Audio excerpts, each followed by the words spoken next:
Yo, what's going on, everybody? Welcome back to another video. So, interesting enough, yesterday, Ghost Recon on Twitter, so not Ubisoft, but the Ghost Recon Twitter, tweeted out AI Blue Fox's old post that he made back in the end of June. So, a few weeks ago, right? We're in August now. And it was a charter poster for this studio and him explaining what Ghost Recon needs to be in a nutshell. Now, this post came and went, but it seems as if this charter was created and posted in Ubisoft Paris's studio. As the tweet here says, this absolute unit is lighting up UB Paris Studios. Thanks to our community members who created and sent this over to us. Stronger together, we are ghosts. So now, like I said, this was made by AI Blue Fox, a Delta Company member. And I want to read to you guys what it says because I find it extremely ironic, especially what has happened with Ghost Recon Breakpoint and the catastrophe that this game has been. It really seems that this development team is quite lost when it comes to what Ghost Recon should be, to the point where they need to put up this poster to remind them. I'm not sure. And I like the fact that it is up. I do like the fact that perhaps they are letting us know they hear us and they know exactly what to build. Now, we're going to have to wait and see on that. I know we're not going to get that in Breakpoint. Maybe they have one more chance in the next game, the next Ghost Recon game. We'll see what they create for us. And if it's anything like what's in this charter, maybe we'll get a good game eventually. So let's go over this. So AI, he wrote this all down, and let's start with the setting. So the theme of any game must be within a believable real-world scenario in which the story, the setting, the characters, events, the game artifacts can reasonably be expected to exist now or within the near-term future. And this is something we all had an issue with Aroa, being that Ghost Recon has always been a game immersed in the Clancy universe based on realism. And this is the first time since we were taken out of a real world area and put into this make pretend island that doesn't really exist. Now, for the future, I can understand Ubisoft not wanting to go down this road with using actual real world countries because yes, the Bolivian government did bitch and moan about how Bolivia was being portrayed. And I'm sure now that we're entering this day and age of not wanting to offend anybody, this, that, and the other. Who knows where Ubisoft will go? But I do know this. This is very important, and I don't think our studios should be scared to make someone a foe of these American soldiers that basically makes up this ghost team. Now, if they have to basically not do what Ghost AI Blue Fox was saying here, and these ghosts have to be in some type of mythical world, I hope that at the very least it could resemble something that we understand. For instance, I wanted a game that was set, I would like to see a game that's set in maybe like China, North Korea, something like Asian Pacific theme, so it could be, the Democratic Coalition of Asia, call it that, and just have Asian soldiers. Or it could be the United States of the Middle East. I don't know. I don't know. But if they're really gonna go down this route, they just can't make generic bad guys like Sentinel, and they can't have an island like Aroa that's just bland and boring. It's just, I really think him putting this right off the bat, like the setting, I hope this hits home with them, because they shouldn't be scared to push the envelope of Russian bad guys, Middle Eastern bad guys, South American bad guys, Asian bad guys. Like, it is what it is. If these games are set in the West, whether United States, Europe, whatever, you're gonna have enemies in Asia, Latin America, South America, Middle East, Africa. Like that's just how it works. If the ghosts are going to be, a Chinese military operation, naturally the enemies are going to be the United States, or So I really think it's important that this is something they really aren't scared to push moving forward. Yes, the next enemy can be China. The next enemy can be North Korea. And I would hope that sales wouldn't affect their bottom line, but it always does, and that's why you might see this more in the future, to where they don't use real countries or whatnot. But let me keep going. The stories, characters, and narrative should remain canon as far as is practicable, and also retain a style that provides consistency within the Ghost Recon brand of a military-based political thriller. So no more killer robots, no more raids with robots with hitboxes. Come on, Ubisoft, you're better than that. The Ghosts must be special forces top tier operators and behave and act in a manner that is appropriate to the codes, rules, and operating procedures of their real world counterparts. Excuse me. The Ghost team should operate as part of an overall military operation with missions and objectives that support the operation to give the success of those objectives a context. Whilst they may often be isolated and alone, they should not be the sole protagonists and should be the tip of the spear, not the whole spear. Breakpoint. People are not happy with Breakpoint. This lone survivor shit is not what Ghost Recon really is. That's what you have Splinter Cell for, Ubisoft. You want lone survivor type experiences with a protagonist like that? Use Sam Fisher. Land, maritime, and air operations should be complementary to the theme and consistent with the ghosts being supported. Tactical gameplay. The game must be a predominantly team-based experience. This game is a squad-based tactical shooter, okay? Providing the single player with the same experiences and potential that co-op players and PvP players can enjoy. Players must be able to select and manage a complement of AI teammates in the same way they could if these characters were operated by cooperating human players, and form squads with sufficient numbers to minimize artificial game assistance mechanics, such as invisibility and artificial projectile penetration. Any tactics, maneuvers, ROE, rules of engagement, that a co-op player can request of their human teammates should be available to a single player, from precise control to complete autonomy, and the squad size should stay the same with a mix of human and AI characters.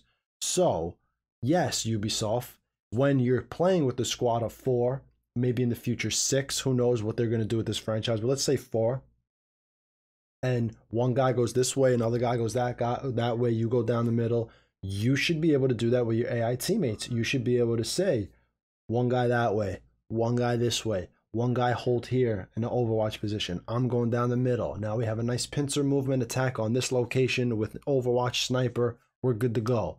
That's how it should be. They need to move away from 3 AI teammates all sitting together, doing the same thing when you tell them move, hold, or go hot, running around like morons. I really hope this gets changed in the future, or else this franchise will die a slow death. The enemy AI must behave in a realistic and challenging way, and use tactics appropriate to the units and factions to which they belong. Tactics. They should feel organic, unscripted, and natural, but well-trained and disciplined with an aggression level suitable to the circumstances. Their challenge should be their level of fighting competency as individuals and a unit, and not based on artificial damage or health attributes, i.e. buffs.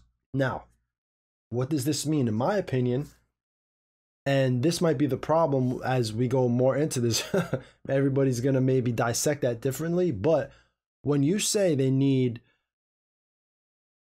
fighting competency as individuals and a unit and not based on artificial damage like health attributes and buffs, and they should feel organic, unscripted, and natural, but well-trained and disciplined, this is something I've talked about a lot. And when it comes time to program AI and how the AI should work, there's some real simple things that are glaring and obvious that they need to stop doing. Number one is when enemies are in a covered position, they don't come out. They pop up, fire, pop back down. These guys in this game will literally be behind a car or rock and run all the way out into the middle of nowhere to start shooting at you. That is bad AI. And if someone on the team is saying, well, we don't want the AI to just sit and cover because then that'll be too hard for the player, wrong. That's exactly how it should be. Also, when you have a group of enemies together, there should be a function that gets called by maybe one of the AI enemies within a certain location or of a group. Or I don't know how they would actually program this to work, because the AI would need to communicate with each other. But there should be suppression mechanics where certain AIs would lay down suppressing fire and other AIs would flank. There should be grenade throwing and flashbang throwing to mess up the player, get the player disoriented, and to have enemies flank you. All right, there need to be these simple things that the team needs to work on. How do we get AI to suppress and flank, flashbang and flank, grenade and flank? There needs to be things like enemies reloading. An enemy needs to reload their weapons. They can't just sit there and shoot forever. These are basic things that should be at the core of the tactical shooter experience. And the fact that when discussing what the next game needs to be, I'm going to keep going through this, but the team could read this and still completely fuck up the game, because you have to be specific in what the next game needs to be, i.e., enemies need to reload, enemies need to suppress fire, enemies need to flank you better, enemies need to not run out into the middle of the open and then start shooting me. So when you're talking about AI and you read all this, which sounds great on paper, but how do you actually put this into a well-scripted code? How do you put it into well-scripted code? Well, that's how you do it.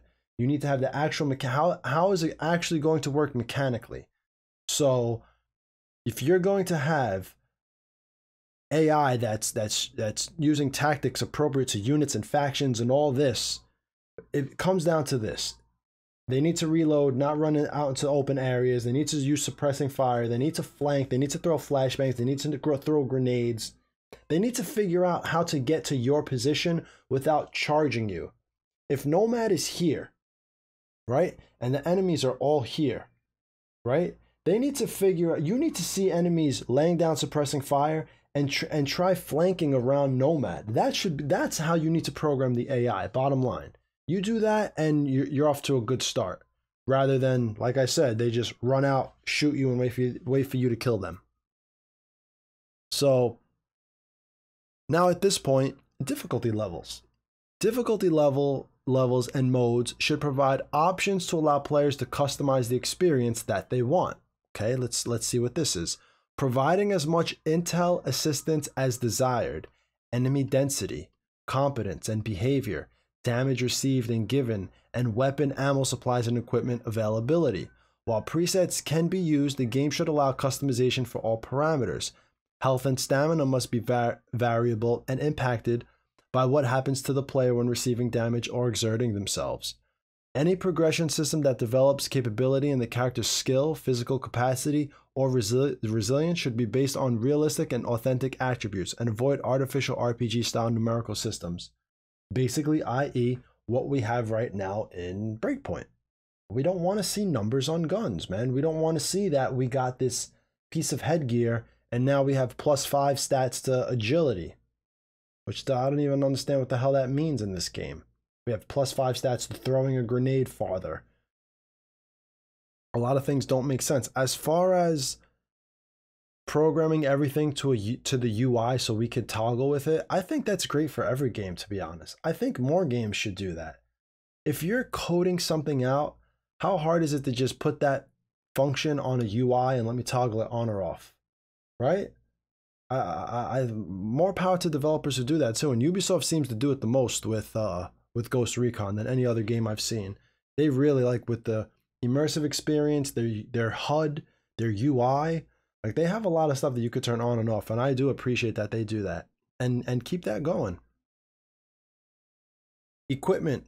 Weapons, equipment, clothing, and vehicles must be real-world and appropriate to the theme and story, and players should be afforded the ability to customize their appearance and loadout as well as that of their AI teammates. This we have. These customization choices should matter and affect the player's movement speed, stamina, stealth, damage resistance, consistent with the choices they make. This is so ironic that it took AI Blue Fox writing this and then putting it on their wall when I was speaking about this a year ago. A year ago, anybody with any common sense was thinking this for I don't know how long. You know how many people have told me in comments on my videos this is what they should do? You have Delta members talking about it. I've been talking about it. So they have to be hearing us at this point. All right? I've been very clear on how the class-based system should work in this game. There should be no classes.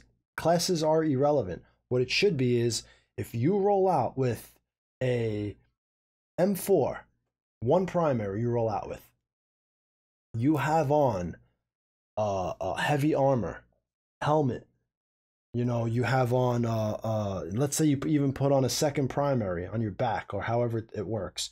You have on backpack, and your backpack maybe is relative to how many grenades you can hold, or maybe not, but let's say now you hold you could hold 2 grenades, 3 grenades, 2 mines, 3 mines, 2 C4, 3, you know, you hold all this and you see it in your backpack on your person. It's all over you. Boom.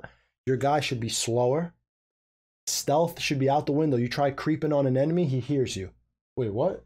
Because you're freaking just decked out. You should have more stamina. So you have on this heavy armor, you should be able to take an extra shot or two, maybe.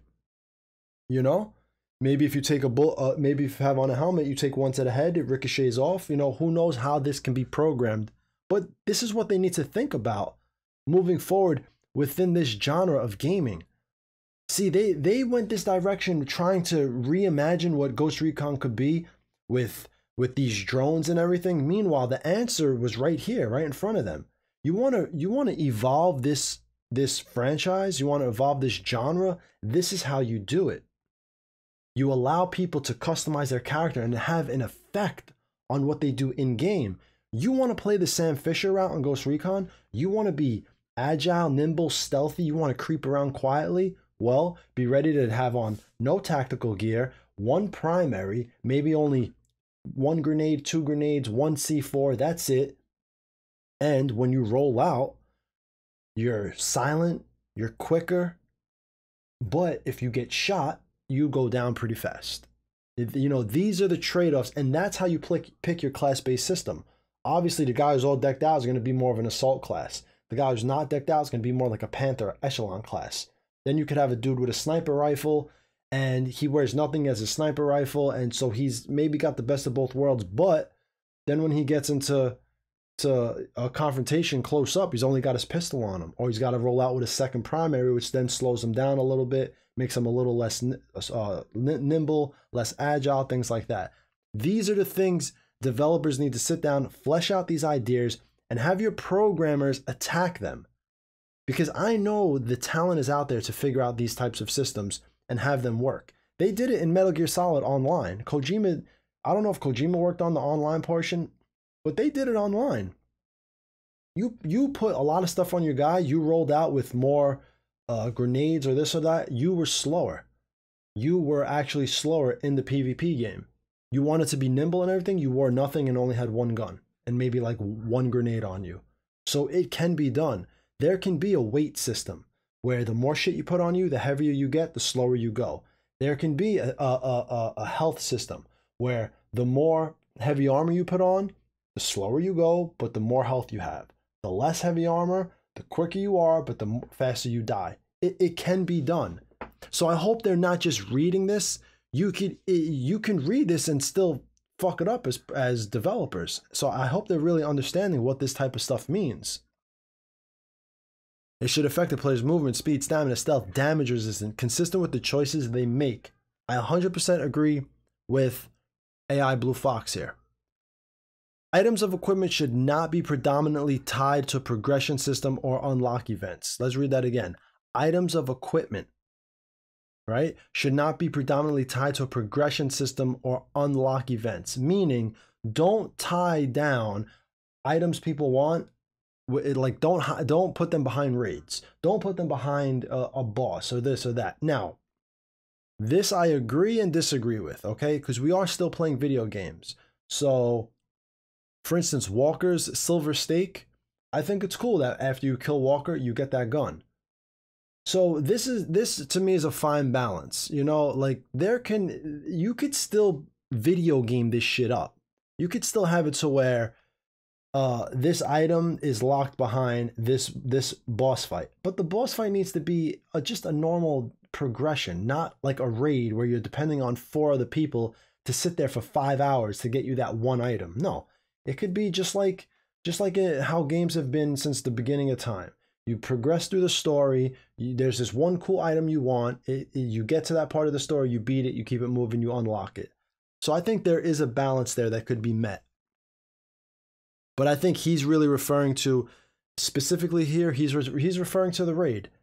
He's referring to the raid because a lot of people are pissed that so many items were locked behind the raid because nobody wanted to do the raid because it was dumb, boring, and it was difficult. So anyway, so items equipment should not be predominantly tied to progression system or unlock events. Whilst the minority of specialist equipment could be discoverable game artifacts, the main arsenal of weapons, equipment, and clothing, along with variant styles and colors, should be available as assets that can be chosen as a part of the planning for a mission. I do agree on that. And I think Wildlands did it really good.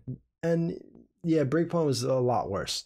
Like you went into Wildlands and bam, the majority of the shit was right there for you to get. And then later on, there was a Predator event or this event and that event, and you got cool items with them. That's fine. But right off the bat in the beginning, you should be able to pick your camo patterns and your gear and things like that. And if they want there to be a system of rewards, then I do think that they could have some really, really cool looking armor and gear that you get while you play the game. I think that's fine. But you can't have an M4 locked. You know, the M4 is locked behind mission 3. Like, that's just dumb. Gunsmith is now an important part of the franchise and should provide full customization and tuning for all weapons and attachments. There should not be artificial barriers to choices and selections, and these choices should affect the performance of the weapon. That pretty much is self-explanatory. People want to switch out their butt stocks, their triggers, their barrels, their scopes, everything. So keep working on that. I know I think they have the butt stocks coming up in a future update, and the gunsmith hopefully will get to a better place. I know there are still restrictions to where certain guns can't have certain things, or a lot of variants can't have certain things, and hopefully they change that in the future with upcoming games or even in this one. So finally, the performance of the equipment in terms of ballistic modeling and damage should be close to the real world. This is where the game is really off, and we're not going to get to the real world because I don't think in-game, unless the PS5 and the Xbox Series X allows it, I don't think they're going to be able to render men 800 meters out, 1,000 meters out. I don't really think they're going to be able to do that to where you're 1,000 meters from your target and you're literally looking through a scope at a guy who's 900 meters away. I think that's going to be tough to do. I think there can be a balance to where 300, 400, 500 meters, how it's usually been in this game, kind of represents, this is would be kind of like how our distance would be for a mile out or whatnot. Like I knew in Wildlands, Breakpoint's way worse, so I'll use Wildlands. At about 300 meters, you started to get some serious bullet drop with like snipers and things like that. But it felt good at 300 meters. So that's understandable. There can be a tweak where this model, where am I? This model is represented here because this is all the gaming can do between draw distance and rendering things out and things of that nature. But I do understand this. The ballistics and the speed of these bullets in Ghost Recon are slow. Almost like you could see every bullet. Almost to the point where it's like if you ask somebody to shoot you in real world with Ghost Recon bullet speed, you could dodge bullets like Neo. Like, it's weird. Within the limitations of game environment and the graphics capability of the game, these may be modified but not to an immersion-breaking amount, while keeping the shooting, action, and feel of the control system consistent with a satisfying shooting experience. So basically, he just basically said what I just said. Yes, I completely agree. Now, dude, AI Blue Fox, he hit a home run with this, in my opinion. And I think it's great that they posted this shit in their office. And I really hope that moving forward, they can really work on this. I just think it's hard to get a team to agree on what a lot of this shit might mean, because certain people, when you read through this, certain people could interpret it different, and it's and it's also the fact that it's still video game, so there still needs to be a risk versus reward system, or a playtime versus reward system, which is what Ubisoft did to the 10th Power, and it doesn't work. Where it works really well in Ghost of Tsushima, where you go through these missions, which I'm playing right now. Shout out to everybody who comes through my live streams. I'm playing that right now, where you do these certain missions and you get certain gear. You're going around the world and you find headbands and straw hats, and that's really cool. And I'm not saying Ghost Recon needs to do that. I'm saying that as far as a gaming model, this is how gaming works. You play, you do this, you get a reward. So I don't know how they want to do that. They could have generic gear right here. This is what you start with, all generic gear. The majority of shit that Special Forces operators use, boom, right here. Then you have your video game type shit where you make these cool models and cool type of stuff, and you unlock it through the game. There were a lot of models in Wildlands. For instance, I'll give you an example. I think it was Jackal. You guys can look at the Jackal skin. I'm not gonna. Maybe I'll try to find. I'll show you. But he was he had like a frogman suit almost. He had like a tube here that you breathe in, and like there's gear like that they could make. That's not standard gear that people want to use and roll out with from the onset of the game. That can be certain missions, so that you win certain types of gear by playing this or that and the other. And then also, what this doesn't hit home with is, dude, how do you evolve the AI? You know, it doesn't explain to them that, it says for the AI, they must behave in realistic and challenging way and use tactics appropriate, right?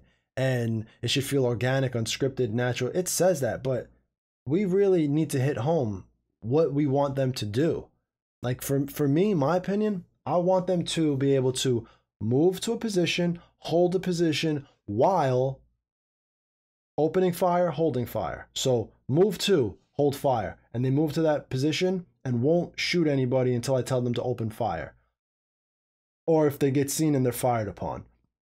I also want them to say, hold position. I want to be able to go onto the top of a hill, hold position, open fire, and we just sit there picking off the entire base. I should be able to do that, right? And I want to say, if I say cleared hot or open fire, it does not mean run around and shoot everybody. It just means from my last order, which is either move to or hold, open fire. Or if I have you on regroup or follow, if I have them on follow, they're just following me while opening fire. That's the basic command system that should be in the next game. Basic. That's the bare bones system right there that they need to absolutely redo. And I don't think anybody could disagree with that. As a commander, move to. As a commander, hold. As a commander, move to, open fire. And they move to the position while they're ready to open fire on enemies they see. Hold, open fire. They hold position while they're ready to shoot anyone from that position. That's the simplest way to start off having these AI function normally. Because when you say cleared hot and they run around like idiots and shoot, there'll be an enemy 10 meters in front of me, cleared hot. They shoot that guy in 0.10 seconds, they're shooting a guy across the map. It's stupid. So there still needs to be a lot of Q&A. I think the dev team really needs to have, the dev team should, they live streamed the other day and it was like the community developer and some guy, and they were showing off the AI and they were playing honky dory. It was it was like whatever. The guy had a cowboy hat on. He was like, yeehaw. But it would be cool if they actually did live streams where they were like the community developer. I forget her name. I think she's got blonde hair. I think she has a nose earring or something. I forget. But, you know, have a Twitch stream for an hour. Community development team, stop by, share your thoughts. And look at prominent members of the community, Delta Company, who's coming in, who's making sense, who's, you know, if someone's trolling, ban them from the chat, and sit down and talk to your community. Yo, guys, what would you like to see in the next game? What would you like to see in season year 2, etc., etc.? What did you think of this? What did you think of that? There's none of that. There's no outreach. And for a game like Ghost Recon, to where they seem to have missed the mark by a long shot, maybe they need to open that shit up more. It's not like we're sitting here telling Rockstar, you need to do this. When Rockstar, every time they make a game, they hit a home run. You know, there might be little things Rockstar needs to change as well, but you know, it's to the point where this community is really, really loud and vocal about what's going wrong with this franchise. And I'm talking 30 minutes, so I'm gonna end this shit here. Yo, so ladies and gentlemen, we went through this entire basically Ghost Recon charter. Stronger together, we are ghosts. And let me know what you think. Let me know your opinions on everything, the setting, the tactical gameplay, the equipment. How would you want things to work within the game? Obviously, we want realism, but it's still a video game. Some things are going to have to, you know, meet the standard of what it is to play a video game, i.e. when it comes to equipment and stuff like that. There obviously is going to be stuff that you find in game. That's just the nature of video games at this point. But like I said, go look at a lot of the old skins in Wildlands. There's a lot of stuff there that you could unlock. Hell, you could even unlock just skins or certain items on skins while you're playing the game. But I understand what he's saying here with the equipment. Don't lock equipment from the get-go like what they did with Breakpoint. But you know, they tried something different with Breakpoint. You were behind enemy lines, you had nothing on you, yada yada yada. Let me know what you all think in the comments. We'll discuss some things. If you want to give Ghost Recon a follow on Twitter, give him a follow. Let him know what you think about all this. And that's it. That's all for this video, guys. So, like I said, hit me down below in the comments and we'll talk about it. Let me know what you think about this Ghost Recon charter. What did AI get right here? What did he get wrong? He didn't really get anything wrong, other than the fact that a lot of this stuff that he's saying here, or some of it, needs to be broken down into how it can be programmed for a video game. For instance, like the AI. Because I completely understand what he's saying, but I could see people completely botching that. And I think we need to really discuss how gameplay and mechanics work with this type of wording. Like, what does this type of wording actually mean when it comes to the gameplay, the mechanics, and the programming? So that's my 2 cents. Everybody, enjoy the rest of your day. Hit me up in the comments and we will talk about this stuff. And I will see you all in the next video. All right, guys? All right. Peace.